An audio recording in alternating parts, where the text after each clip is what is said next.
in today's video we have our best class for PVE, PvP, and mostly just a class overview for the mobile game Guardians of Cloudia MMORPG game. I honestly love this game. I've been having a ton of fun. Before we get started, make sure you guys and girls are subscribed to the channel for more mobile gaming content, video gaming content, as always. And hit the thumbs up button to help support the channel if you enjoyed this video. Alright, so we're going to go over the classes and I'm going to give you my take on what I think is the best for PvP and PvE, so on and so forth. We're going to have some gameplay in the background with the different classes showing off their skills and various different things while I talk about them. So the first class we're going to talk about right now is the Archer class. Ranged class that does decent damage along with some decent survivability. So the special characteristic that the Archer has is called Vector of Wind. So every 12 seconds while in battle, Vector of Wind will be consumed to enhance a skill that the Archer uses. The Archer is kind of like the most balanced, well-rounded character, has decent damage, decent survivability, not too hard to play. Definitely not the highest damage dealer though. If you kind of just want to play a balanced character that's decent at everything, then you would definitely want to pick the Archer. It has some absolutely insane AoE damage skills. I mean, literally just melts mobs, very good for dungeons, but at the same time, the Archer also has some solid single target damage. Overall, just a well-rounded class, great for PvE. I would say the Archer is one of the best for PvE. For PvP wise, I'd say the Archer is not the worst, but also not the best. All right, next up, we got the Mage, the highest ranged damage dealer in the game, but very low survivability, very squishy, absolutely gets smashed if you're not careful. As opposed to the Archer, the Mage does more damage than the Archer, but the Mage has less survivability than the Archer. The Mage's characteristic just increases the damage done by a percentage. And when it comes to the Mage's abilities, the two main focuses are kind of like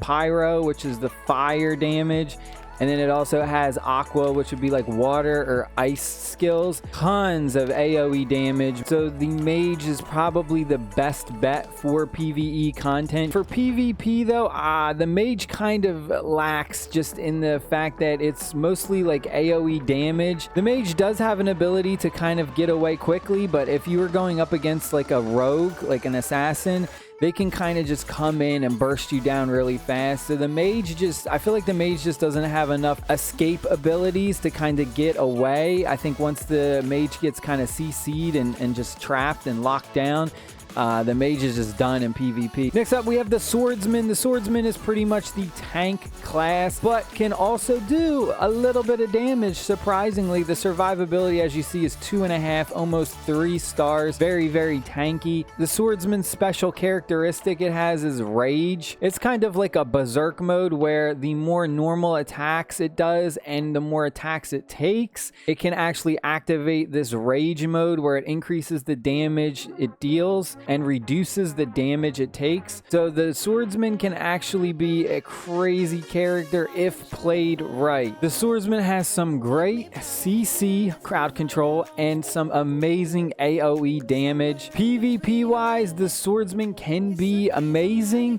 When it comes to PvP, the Swordsman is extremely good, but it will also depend on the player, mostly because the Swordsman can just kind of leap and get in quick when facing those ranged classes. So if you're going up against, say, a Mage or an Archer, the Swordsman can just boop, jump in and just start putting out damage and just going crazy. Next up, we have the Oracle. This is pretty much the healing class. Extremely low damage. I mean, that is the biggest downfall. The Oracle just has barely any damage. The highest survivability in the game, even more than the Swordsman, just because the Oracle can heal itself and can summon other creatures to the battlefield as well. The Oracle's special characteristic is Holy Energy. So when it does normal attacks, it actually gains Holy Energy, and then you use your Holy Energy to enhance the effects of your healing skills and other skills like that. When it comes to PvE content, the Oracle is absolutely amazing, especially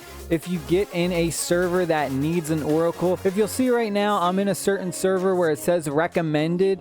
What this basically means is that not a lot of people in this server picked that class.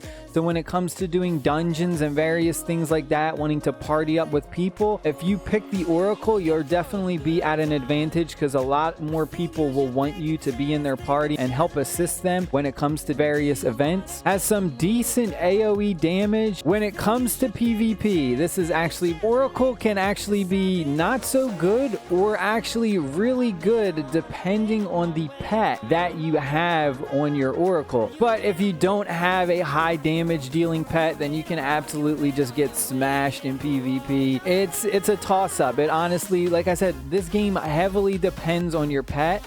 If you have a really strong pet, you can absolutely dominate the PvP scene. And the final class we have is the Rogue or the Assassin class, whatever you want to call it. The highest damage output out of all the classes. As you see, damage 3 stars, survivability is pretty good too. The Rogue's special characteristic is kind of combos. Every time you do a normal attack or certain special attacks, you'll gain a combo point, and then you use your combo points up to activate other abilities, and it will increase your crit rate, and you can just do crazy amounts of crit damage. Now, my main character is the Rogue. I also have played as all the other characters. I got pretty far as the Swordsman. The Swordsman was okay. I honestly enjoyed the Swordsman too, but the Rogue has been my favorite, and this is the main reason why right here. This ability right here, once you unlock this, the Rogue is absolutely unstoppable. I'm sure there'll be tons of people that'll disagree, but I absolutely love this right here. This ability called Blade Dance, where we do a bunch of damage to enemies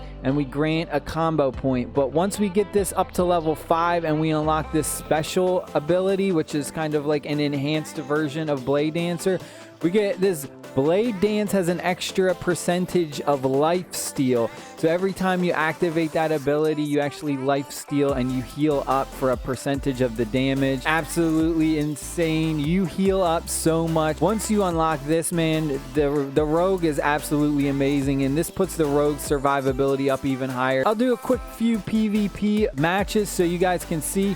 Just set this on auto. We're going up against an archer right now. Watch this. We will just absolutely melt this archer in a second. Not a chance. They just don't have any way to get away. Look, once the assassin or the rogue, whatever you want to call it, gets in there, we just put out a ridiculous amount of damage, and that's why we absolutely destroy archers and mages, because they just really don't have enough ways to kind of get away from us. Our biggest challenge for PvP as a rogue would probably be the swordsman. Because they're a melee, and you know they have that rage ability, so the more damage we do, then it kind of buffs them. That's our biggest challenge when it comes to PvP. But you can kind of go through and like pick and choose which classes. If you look, you can tell like, okay, this is a swordsman, this looks like an oracle, and then this is like another assassin. So we can kind of decide who we want to take on. I'll go against this swordsman right now just so you guys and girls can see. The swordsman's a tough match for the rogue. So we'll put this on auto real quick and we'll see what happens. But yeah, see, like the CC, right off the bat, the swordsman hits us with a CC. And that really like hurt us a lot. That hurt us a lot. I mean, we destroyed him because we have more power overall, but you saw that was a really tough battle for the rogue. The rogue is really not good against the swordsman when it comes to PvP. But again, if you have more power, you can kind of still get away with it, but man, you can get CC'd and you can get destroyed quick.